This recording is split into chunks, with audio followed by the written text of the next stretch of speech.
of us grew up on comic books, you know, always reading them, staying up at night with that torch, you know, going through comic books, hiding it when your parents come in. And, you know, it's always cheery to meet the people who make kind of amazing art, tell the stories, they immerse you into it. And this morning we're doing just that on the show this morning. We're joined by Barbara Brandon-Croft.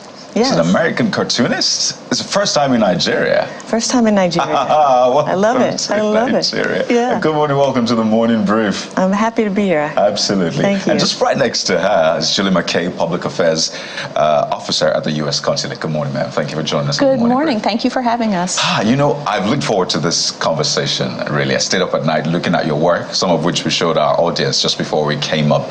And you're not just good at this. I know your father, you probably got this from your father. I believe so. Genetically, and watching him doing this. You've done this for, you know, newspapers. You have a strip. I think you're the first black woman to have your strip syndicated. In the mainstream. In mainstream. Right. In the United States. Exactly. And, I mean, that's amazing just hearing that. So talk to us about the work you do. Some of us enjoy it. We can't do it as well. So when we meet people like you, it's always like, wow, how do you do this? So just walk us through the amazing work you do, how it started, and how you envision those characters, bring them to life, and tell the story. Yeah, well, my dad was a cartoonist, and he was one of the pioneer black cartoonists in America. He also crossed the color line, you know, 30 years before me, and so I had it it's ingrained. You know, I was immersed in cartoon art, watching him work constantly. It seemed like a natural progression that I would become a cartoonist. I didn't think that was going to be the case, but it ended up being the case. I was asked to come up with a comic strip for a black woman's magazine, actually. And I came up with this idea. I was like, I think I'm going to have black women talk. You know, just heads talking. I wanted them to be speaking to the reader, you know, a really direct, you know, intimate conversation. And so I came up with this idea, and they liked it. So then it turns out that the magazine folded. So the story is that my dad got a letter from a mainstream newspaper, Detroit Free Press, and they said, we want to have our paper reflect our community, our readership. And it's a black city, Detroit. And did he know of any black cartoonists? Well, obviously. Well, he did. I was like, so he put it to me. You know, are you going to talk about it, or you're going to do it? And I was like, challenge, yes, I'll take it. And I sent the very same strips that I created for this magazine. I sent it to Detroit, and they liked it. There was some hesitation. Not every editor thought it was going to work. Yeah. There was like, how are we going to sell this? How are we going to have just women? How are we going to just have black women? How are we going to have no environment? You know, everything that I wanted to do, they were worried. But the managing editor, the one who liked it the most, put me on. So that was my first advocate. She was like, I think we should do this. And it took hold, you know. I ended up getting a syndication, which is what I needed. I couldn't live off of one paper. You know, $75 a week. It's not good.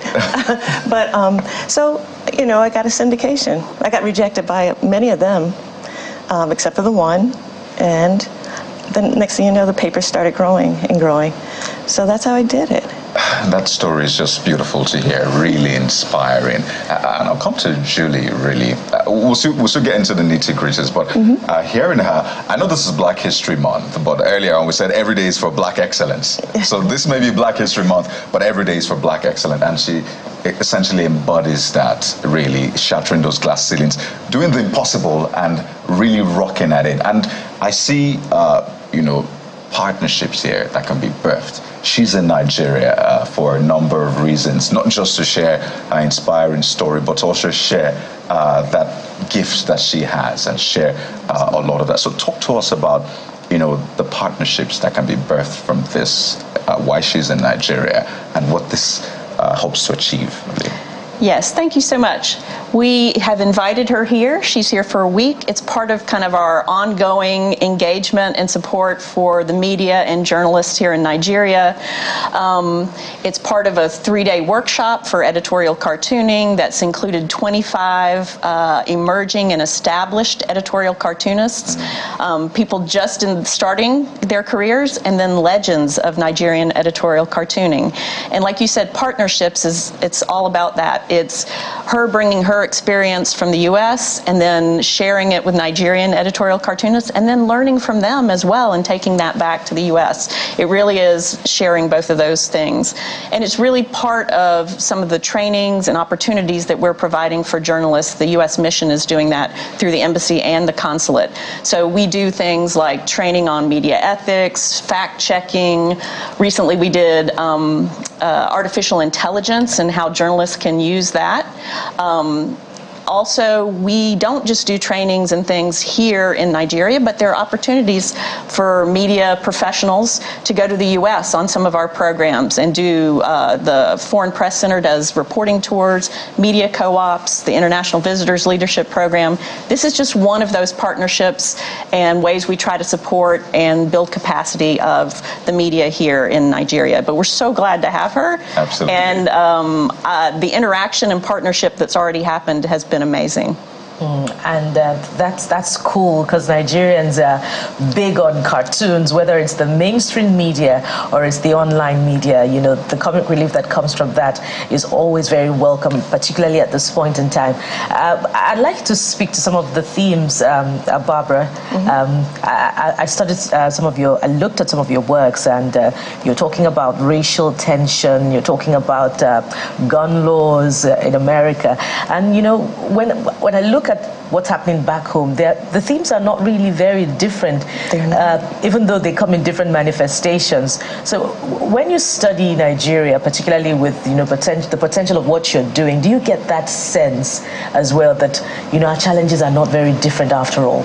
Absolutely. This was eye-opening to come here and to speak to such brilliant cartoonists. There were like 25 cartoonists that were there, editorial cartoonists, who it's their, you know, we feel it's our job to lift the voice of the underheard, you know, and point a finger at corruption. And, you know, it's like our job, you know, to do that. And if we can do it in a way that is more palatable for people, which is usually with cartoons, that helps. But that's what we kept coming across, is that what they were talking about, what I was talking about, was pretty much the same thing. You know, it's the same, you know, it's the same issues coming up again and again, and never leaving. You know, like some of these cartoonists that I met, and I met, you know, I have new friends now. I mean, I have a new family of cartoonist friends, that they were doing it from the 60s, you know, every decade. Same things, same issues that you have to keep talking about, which is exactly my experience in America. Yeah. So walk us through some of your creative process. So you pick an issue, for instance. Yeah. Let's simulate it, a racial issue. We heard of the issue of George Floyd and all of that incident and all of that. In creating your expression, what are you thinking that you interpret and say, I'm sure when I do this, it will resonate with the community I'm trying to reach? You know, when things happen, here's how I do it. It's something that hits me personally. You know, I feel something in my gut. I'm like, oh my gosh, I have to talk about this. There's something that needs to be spoken on, amplified. You know, we need to, and I know that if I'm really feeling that strongly about it, there are other people who are, and a good number of other people. You know, I trust that. You know, that what concerns me concerns at least, I mean, it concerns a lot of people. You know, there's some people who would be like, who cares? But, you know, something like George Floyd, for instance, when that verdict came in, I worked on that immediately. You know, I was in my kitchen, I was like, I'm not even going to use any words, you know, I'm just going to have her hold her head. You know, she's scared of what the verdict is going to be. And then, you know, She thinks she hears something. She kind of looks through her finger. I was going to leave it at that. And my son said, you could probably take it a little further. So, I get I work in my kitchen, so, everybody has their input. But, that's how I do it. And that's how I trust what's going on in my gut to be something that somebody else is going to be concerned about. Julie, I know you want to comment here. I do. I just want to highlight the long and rich history here in Nigeria and in the U.S. of cartooning. And even when the issues are controversial or the cartoons are, we have freedom of expression, we have free speech, and it's in our Constitution.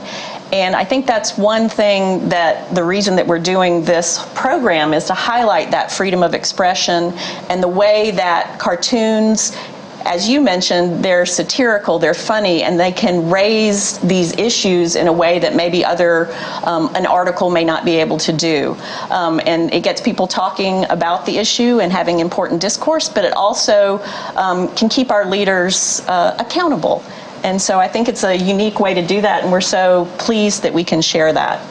Absolutely. I saw some of the cartoonists putting up videos and images from the training. It looked like you guys had a good time. I wish I could sketch a bit. I wish I could sketch. I'll be in that meeting. But it's quite interesting talking about your creative process. You work in your kitchen? I do. Because I live in a small house. And somehow I got squeezed out of my studio little area. Right. And now it's my husband's studio little area. So I set up my space in the kitchen. But how tough is it to be a creative? I don't know if it's something we talk about a lot. We make other people, is it happy? We make them laugh. Mm-hmm. We present the issues, but we have our own issues. I mean, we deal with a lot of things, really. But, we're always expected to show up. Yeah. To have the very best dialogue, to have the very best sketches. And I just want to know how tough is it being a creative? Because I know a lot of creatives watching you, and they're thinking, oh my God, I want to be like her. She has everything put together. She's done this for decades. She even looks beautiful again, man. Oh my goodness. It's kind of natural to be a creative, right? It's like it's your calling, it seems. And there were times when I was in a lot of papers and I was getting paid, And this is something else that we talked about during this workshop, is that we're cartoonists, but we don't get paid that much, but we have to do it, It's like in your gut. And you just have to. I don't get paid at all right now because I don't have a syndicate right now, but I still create because sometimes you just have to get it out, and it could take, something else could happen, like a pimple will come up and you're like, oh, that's because because you're keeping everything inside, you have to, but I'm just saying that you just know that you have to get it out. Interesting. I'd like you to also speak to this as well. I know that the end game really for creatives, for art, is to mirror life and for social reconstruction. Julie talked about accountability, but sometimes, it seems like things are not changing. So whether it's, those at the corridors of power or even the man there who you're trying to speak to, do you get that sense that, okay, I'm going to speak with my work anyway, even if they're not changing? Or are there moments, when you get feedback from those who read your works and they talk about an impact and there's fulfillment for you? I have two answers to that. and one is I do get feedback. I have gotten feedback, and I've gotten positive feedback, and I've gotten primarily women writing me and saying, you're speaking what I know. Thank you for, telling my story. So that's absolutely true. But the idea of things happening over and over again, I think I currently have a show with my dad. My dad and I are 30 years apart, obviously, but his strips and my strips covered a lot of the same, years apart, decades apart, a lot of the same topics. So there's an exhibit of our show of it's called Still Racism in America. retrospective in cartoons. And what we did was show my dad's work, show my work. We don't say anything else but the year. And it's kind of stunning to know that things haven't changed that much. And I was worried that it was going to make people upset, or mad, or, and then I thought about it. I was like, the intent was to educate and make sure everybody knows. So knowing where the intention comes from, I think makes a difference, And I think it's gotten, it's the third time we're having this show, moved to different places. So I think it's an important thing to show. And to keep the conversation going. To keep the conversation going, even if nothing changes, right? Yeah. I just want to throw in this. I know that in the line of work that everybody does, there are risks. Being a cartoonist, I'm sure you've done things that, like she mentioned, around controversy. How risky are they for you? It's interesting. We talked, I'm talking to my new Nigerian friends that are cartoonists, and we talked about how it can be, how, you take the risk of being pulled from the magazine, or the newspaper, or, so you don't get that income. But, I've been on panels with other editorial cartoonists, like a couple in Central America who were exiled. They had to leave their countries. I've been very lucky. The worst I've gotten so far, there was I can't remember which city it was, but a city didn't want to run one of my cartoons because they felt it hit too close to home of their mayor. And luckily I had a syndicate that stood by me and said, okay, you don't have to run it, you have to pay for it, but you don't have to run it. And that's your responsibility to fill that space, because space in a newspaper is space in a newspaper. So I haven't gotten any kind of, I've never been scared. I probably should get increasingly scared because things change. Everything moves so fast now, and people can form groups, and everybody's after you. But I haven't been scared. That's good to hear, Julie. And credit to you and the embassy, the mission, for making this happen. Hearing her speak and share her experience, I imagine will do a lot for young journalists, illustrators, even creatives as well. So I need to reiterate that credit to you. Thank you. And I need to make sure that everyone knows that we didn't do it alone, that we did this in partnership with the Punch Media Foundation, as well as 21st Century Technologies, where we have our new American corner in Lekki that is open to anyone. Being magnanimous, that's great. But, speaking about, government support, really, because we operate in context of government, and it's important to always have that in terms of freedom of information, freedom of speech, and all of that. How important is this?